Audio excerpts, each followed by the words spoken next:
Welcome to part 3 in our study of neuromuscular therapy, the science and the philosophy.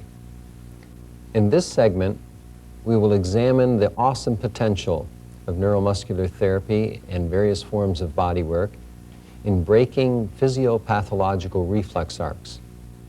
There are basically 4 types of reflexes that we want to understand. The first is called somatic-somatic. The word somatic means body covering tissue. So an example of a somatic tissue is muscles or fascia. Somatic-somatic. Now let's go to the board here, our schematic, and what we will see is the avenues of reflex. Let's assume that we have a damaged muscle, which is causing the muscle tissues. We've torn the muscle, and in turn, when the muscle tears, tiny nerve endings in the muscle start firing very rapidly. They send these high-intensity impulses into the cord, excite the internunциal pool. As that occurs, the muscles can go up and down the pool, as we've talked about, and out other pathways, either existing pathways or newly created pathways. So a somatic-somatic reflex is where the high-intensity impulses are initially generated in a somatic tissue, go into the cord, up and down the cord, and out another neural pathway into a secondary tissue. This is the most common type of spasming, where one muscle will influence another muscle and cause it to spasm. That is called a somatic-somatic reflex. Another type of reflex that occurs is called somatic visceral reflex. Somatic, again, meaning body covering tissue, visceral or viscera meaning internal organ or tissue. Now let me give you an example of a common type of somatic visceral reflex that occurs after whiplash accidents. This actually occurred to me after my whiplash accident. I initially had all this damage to the muscles, tendons, and ligaments in my neck. These high-intensity impulses went into my cord, out other neurosegments, and into my thyroid gland, thus being the visceral tissue. So initially, the high-intensity impulses were generated in a somatic tissue, referred into a visceral tissue. As Dr. Arndt Schultz's law tells us, high-intensity impulses inhibit physiological processes. So the function of my thyroid gland was inhibited. And in about an 8-week period after my whiplash, I gained about 30 to 40 pounds. Now, the time in which I gained this amount of weight was a little startling to me, but the belief system I had was that because I was less active, I was gaining all this weight. And I continued to believe that for about 7 years. And then a lady who I've been treating in my practice for about 8 years came into the office one day and informed me that she'd been in a car accident and that she'd gained 50 pounds since her accident. The problem with that was that this lady weighed about 400 pounds anyway, and that's why I'd periodically have to see her for her back, because there's no way not to have problems with your back when you weigh 400 pounds. So this lady came into the office and said, since my accident, I've gained 50 pounds. And I said, oh, come on now. You're not going to tell me that you've been less active since your accident. She said, of course not. You know I'm the original couch potato. And the fact is, I did know she was the original couch potato. And I started to ask myself, how does she gain all this weight? And I've heard that many, many times from people with cervical injuries. As I begin to examine the soft tissues of her neck, muscles like the thyrohyoideus, the sternohyoideus, superficial neck muscles on the front side here, several of them referred into her thyroid area. In the next 4 or 5 treatments that ensued, the pain was diminished in her neck, but a very interesting phenomena happened. In the next month, she lost 72 pounds.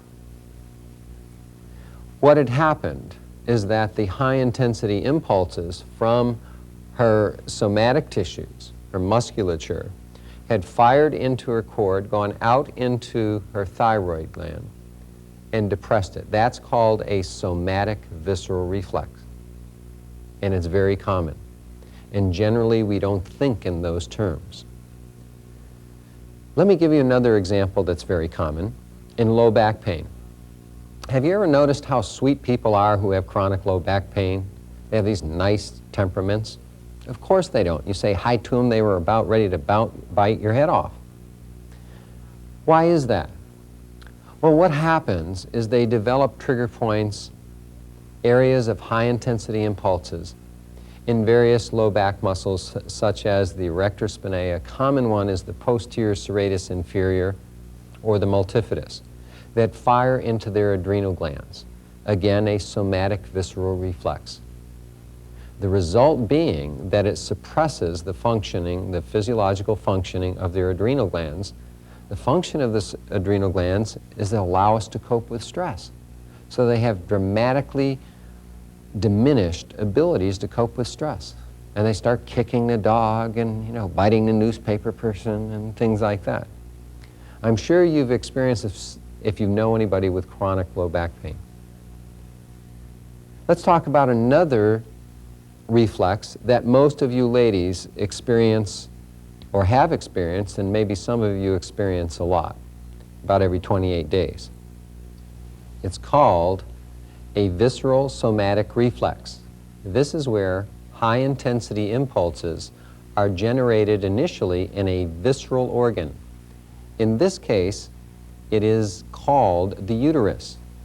Due to hormonal changes that take place, it increases the neurological activity in the uterus, generating high-intensity impulses in the uterus, which refer secondarily to somatic tissues.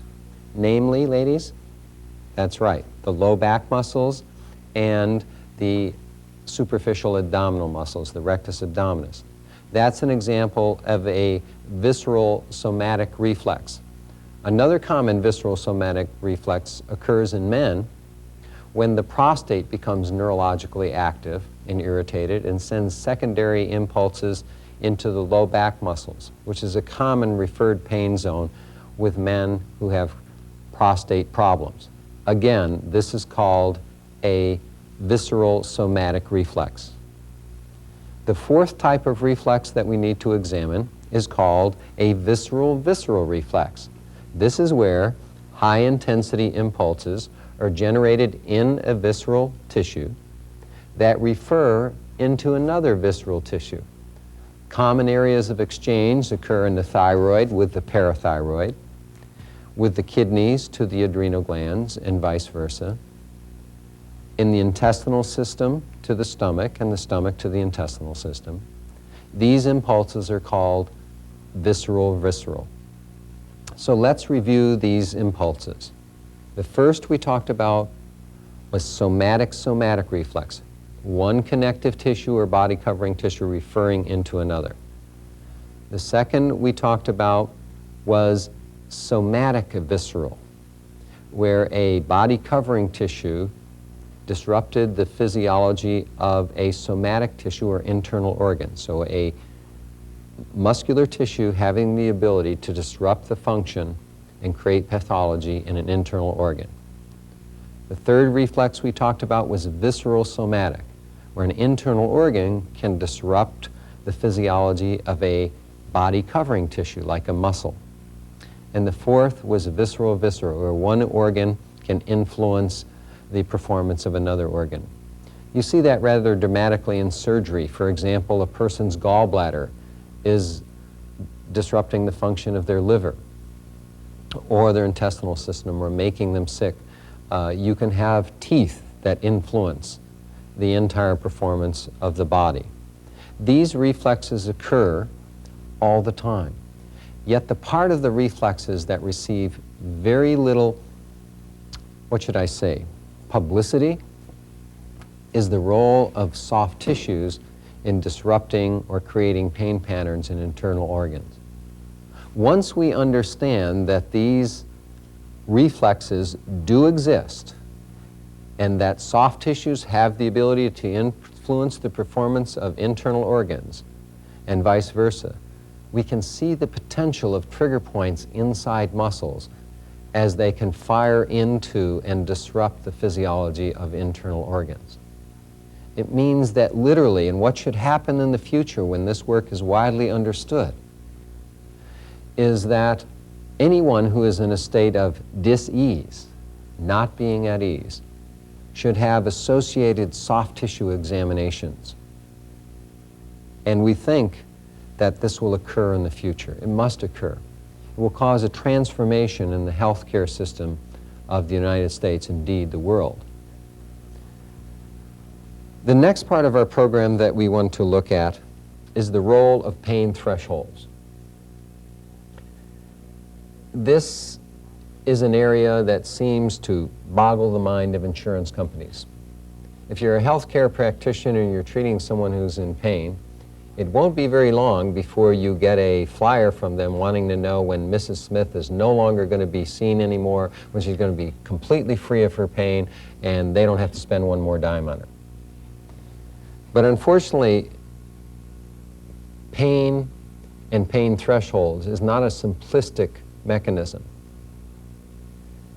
But it's essential that we understand how pain thresholds inhibit human performance, as we've talked about, and also how they work in relationship to our emotional life and to physical stress. So let's go to the board here, and to understand pain thresholds, we'll use our legendary personalities, Fred, whom you see here, and his girlfriend, Frida.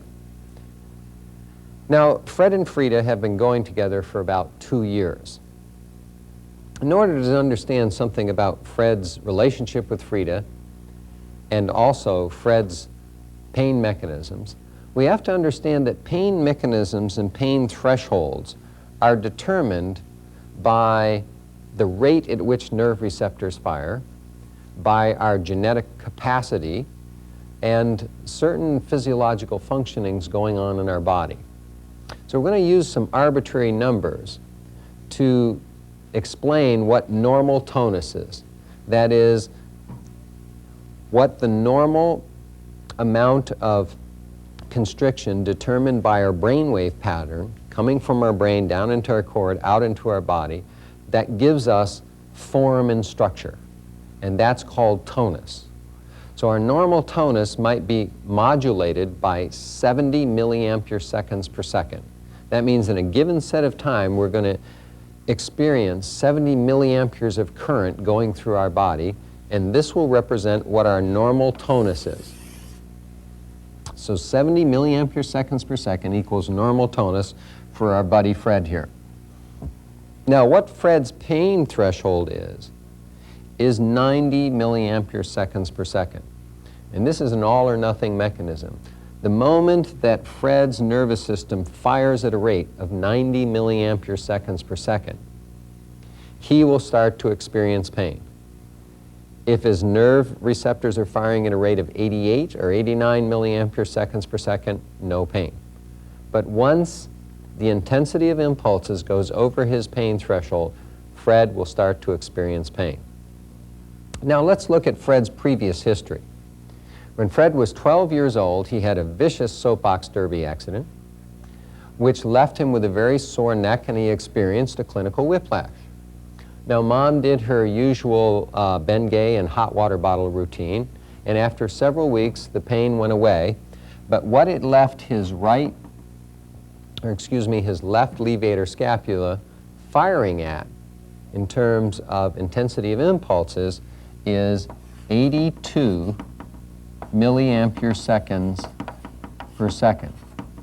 So that he had abnormal tonus from what his normal tonus was in his left neck, because he had an old injury there and the soft tissues had not properly been treated, so they left in this slightly constricted state. He had more neurological activity, and unbeknownst to him, his shoulder was only about a half-inch higher than the other shoulder.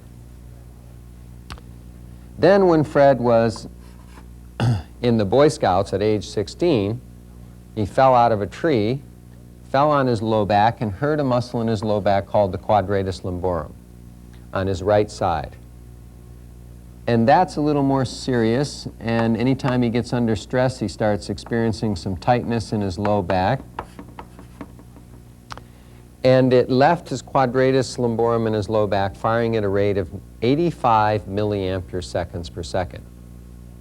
Now, if we look at these numbers, what it means is that he only has 5 milliampere seconds, or 5 more intense impulses per second, to play with before he goes over his pain threshold in his low back. He has 8 milliampere seconds per second to play with in life before he starts experiencing pain in the left side of his neck. And generally in life, he has 20 milliampere seconds per second to play with from where the rest of his body is in normal tonus until he reaches his pain threshold. Now, let's take some events that occur in Fred's life. For example, one day he comes home and he gets a Dear Fred letter from Frida, his girlfriend, and she's eloped with her Rolfer. Now, what this psychological trauma represents to his nervous system, in form of high-intensity stress impulses coming from his brain called beta waves, is about 5 milliampere seconds per second. So now, Fred's normal tonus in the rest of his body, instead of being at 80 because he's had this psychological trauma, which stimulates his nervous system of +5, so most of his body now is functioning at 75 milliampere seconds per second, except in his low back, suddenly he starts functioning at 90 milliampere seconds per second, and in his neck at 87 milliampere seconds per second. So now what's Fred's experience of life? He's got some back pain. Doesn't know where it came from. All of a sudden, after he got the Dear Fred letter from Frida, he started experiencing low back pain. So the next event that occurs in Fred's life is a few days later he comes home and his pet goldfish Bertha has diarrhea. Looks terminal, the tank's a mess, and Bertha's been with Fred for about 7 or 8 years, and sure enough, a couple days later, there's old Bertha belly up. Now, what the psychological trauma, the loss of this dear loved one represents to his nervous system is another +3 milliampere seconds per second. So in the rest of Fred's body, his normal tonus is now 87 milliampere seconds per second. In his low back, he's now firing at 93 milliampere seconds per second, and in his neck, he's now functioning at 90 milliampere seconds per second, and shortly after Bertha expires, what's Fred's physiological experience of his body? Now, for some mysterious reason, he has pain in his neck and in his low back. The next experience Fred has is that Fred works at the local power company, and here he is working up at Crystal River for Florida Power, and suddenly all these nuclear protesters start protesting, and they decide to shut down the plant that Fred works at, and Fred gets a pink slip. Now, this is serious stuff.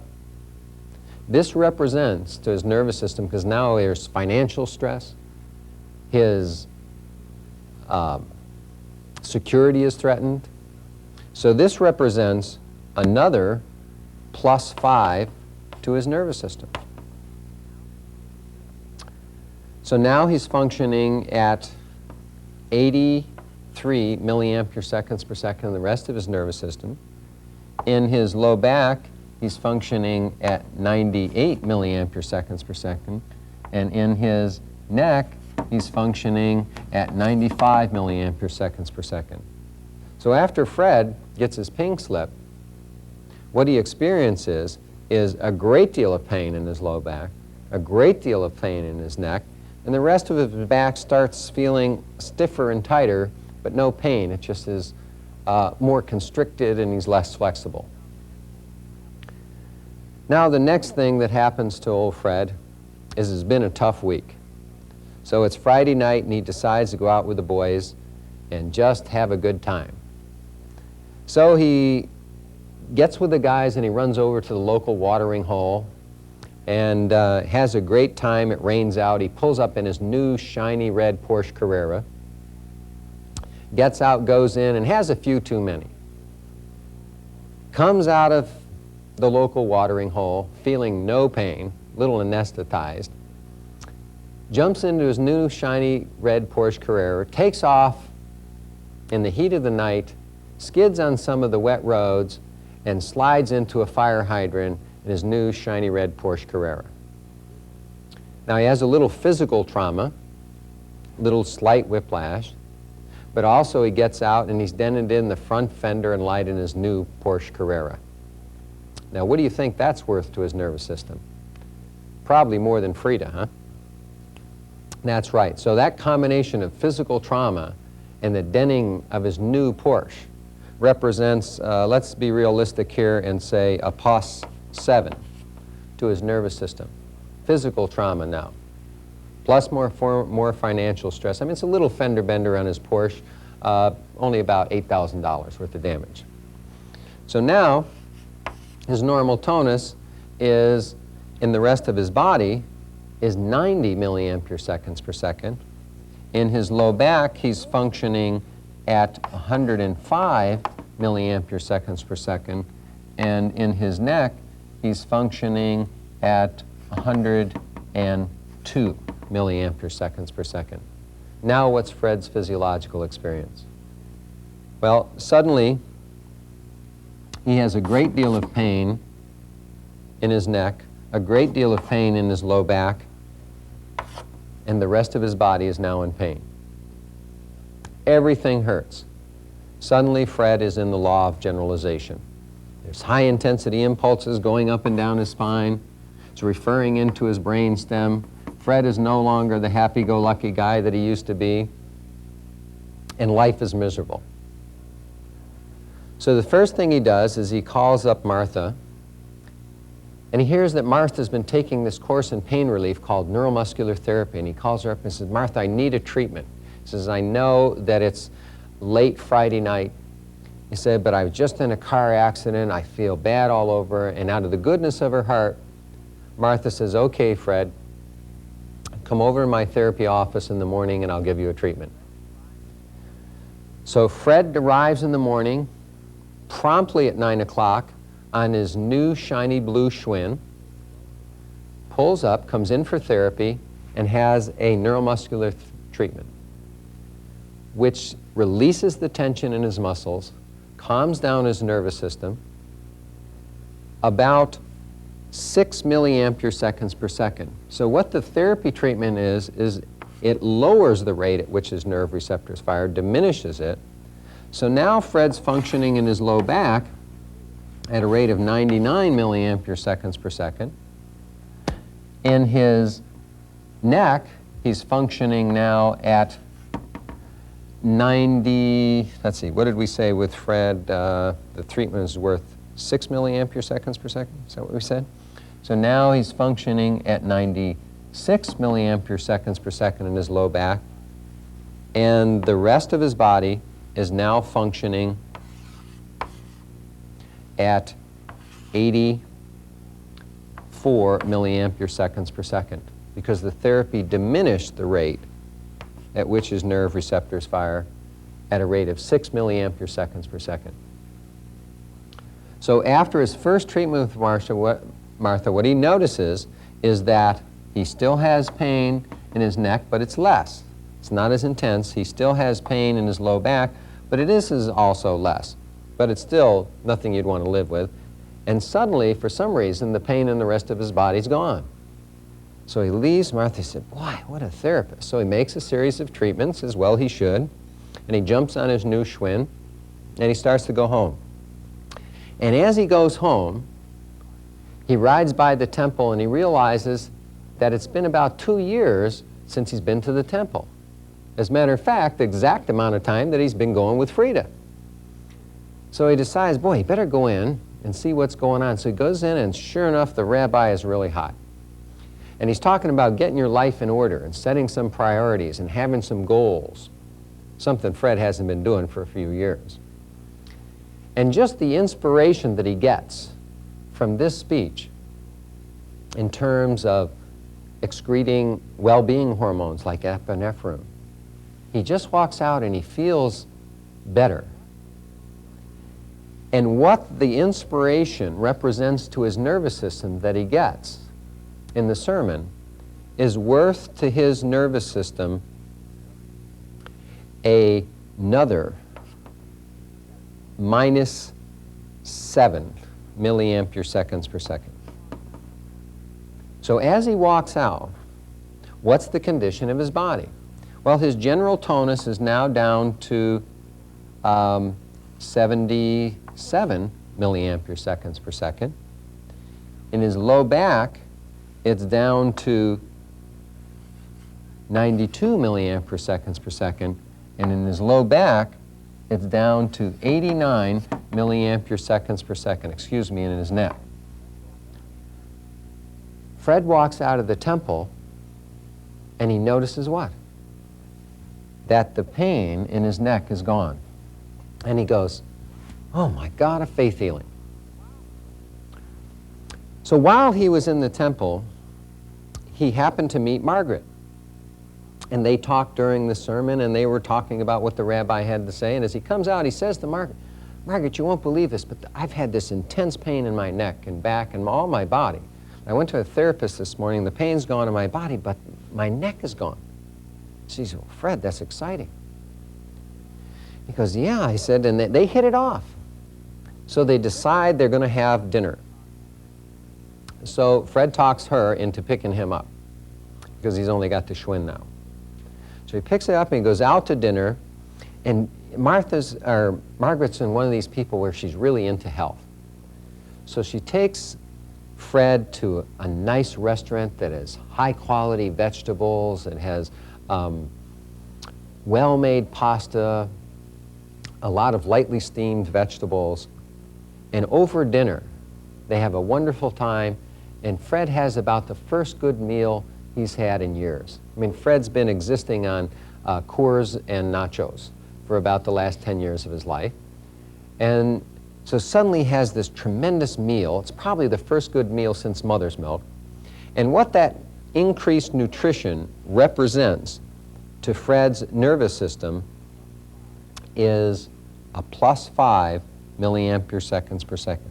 Or that is, it diminishes the irritated tissues and nerves and firing in his nervous system. So now, where Fred's general tonus is 72 milliampere seconds per second. Where he is in his low back is now 84 milliampere seconds per second. And where he is now in his low back is 87 milliampere seconds per second. And after they come out of dinner, Fred notices one thing. What's that? His low back pain is gone. And he says, my goodness, what a woman. Of course, he doesn't relate it to nutrition. But you see, what's Fred's experience? Now, this whole mystical process, by the way, has a name for it. It's called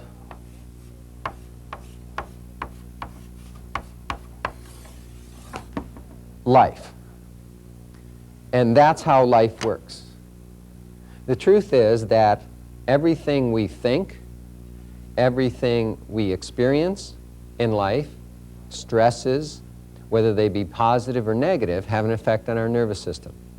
If we think negative thoughts, it stimulates our nervous system. If we think positive thoughts, it diminishes the firing in our nervous system. It quiets it down. It makes us healthier. If we experience physical trauma, financial stress, relationships that don't work, job situations that don't work, all those are very neuroexciting.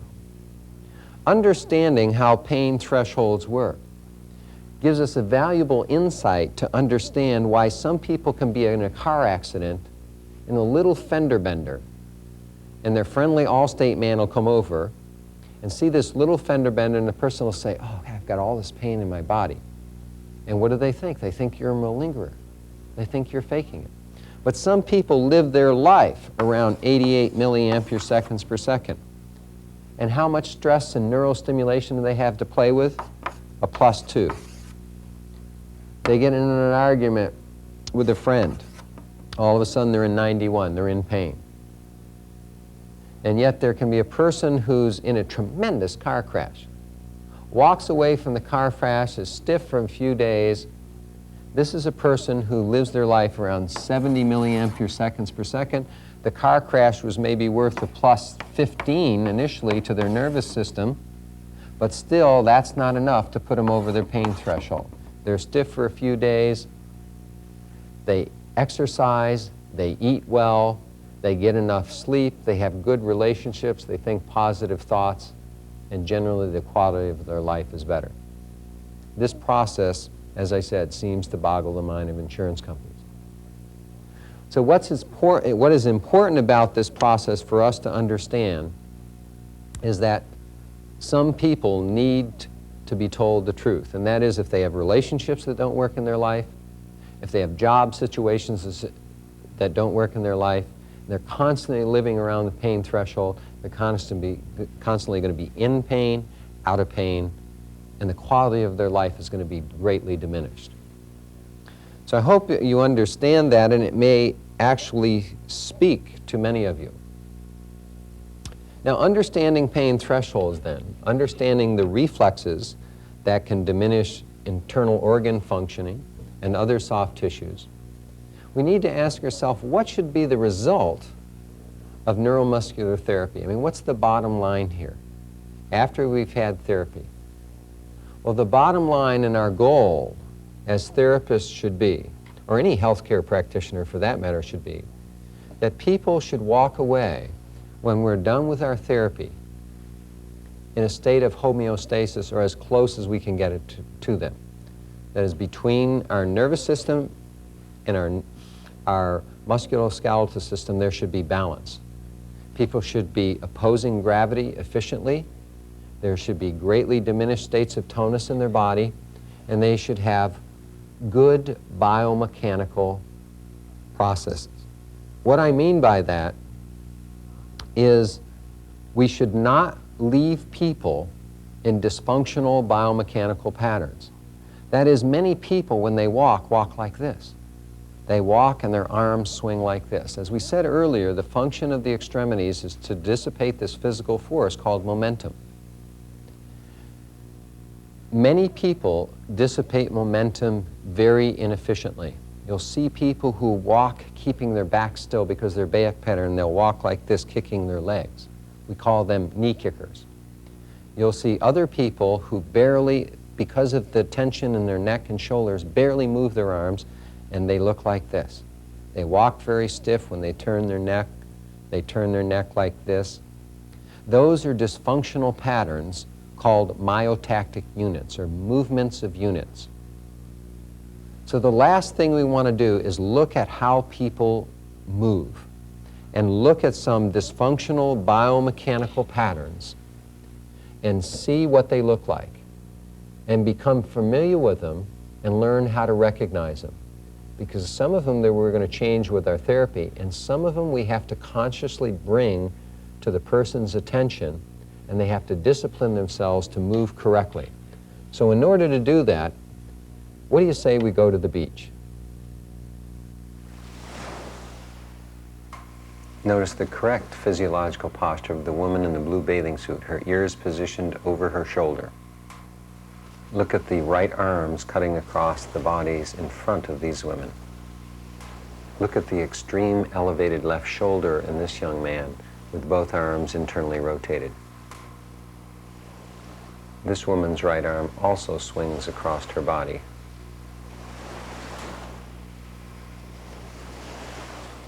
This next woman has a severe crossing pattern of her right arm. Notice the position from the back. The man in the white t-shirt dissipates momentum mostly from the elbows down. This woman dissipates momentum efficiently with her arms as they swing by her sides, as does this woman. Notice the back of this man's hands pointing forward. This will lead to elbow pain and dysfunctions of the wrist. The next 5 shots show concave abdominal postures, which usually lead to abdominal dysfunction and cervical pain due to the forward head postures. Notice the forward rotations of the shoulders. This leads to tight pectoral muscles. The boy in the pink has a severe concave pattern. The poor movement you see in this man's left arm is precipitated by extreme shoulder tightness. The same with the woman on the right in her right arm. This man has extremely poor dissipation of momentum. Notice that he barely moves either of his arms. Here's another high right shoulder combined with severe forward head posture. This severe forward head posture always leads to lower cervical deterioration in the vertebral column. Tight adductor muscles lead to knock-kneed walking patterns, as you see in this woman's left leg. Here's the classic knee-kicking pattern. This dissipates momentum from the knees down. He is doing this because his pelvis is severely posteriorly rotated. The woman in the green also has a knee-kicking pattern, a little more severe with the left leg than the right. Here is a classic lumbar pain patient. Notice the lordotic curve in the low back. Notice how he waddles from side to side. This causes deterioration of the sacroiliac joint. Here is another waddling pattern that deteriorates the sacroiliac joint. This man combines a waddling pattern with a left arm that cuts across his buttock area. This will tighten the rotatories and multifidus in the thoracic area around his shoulder blade. Notice the boy in the yellow, how he leans and lists towards the right side of his body. This is usually due to an uneven pelvis. In this case, the left ilium will be rotated more anteriorly.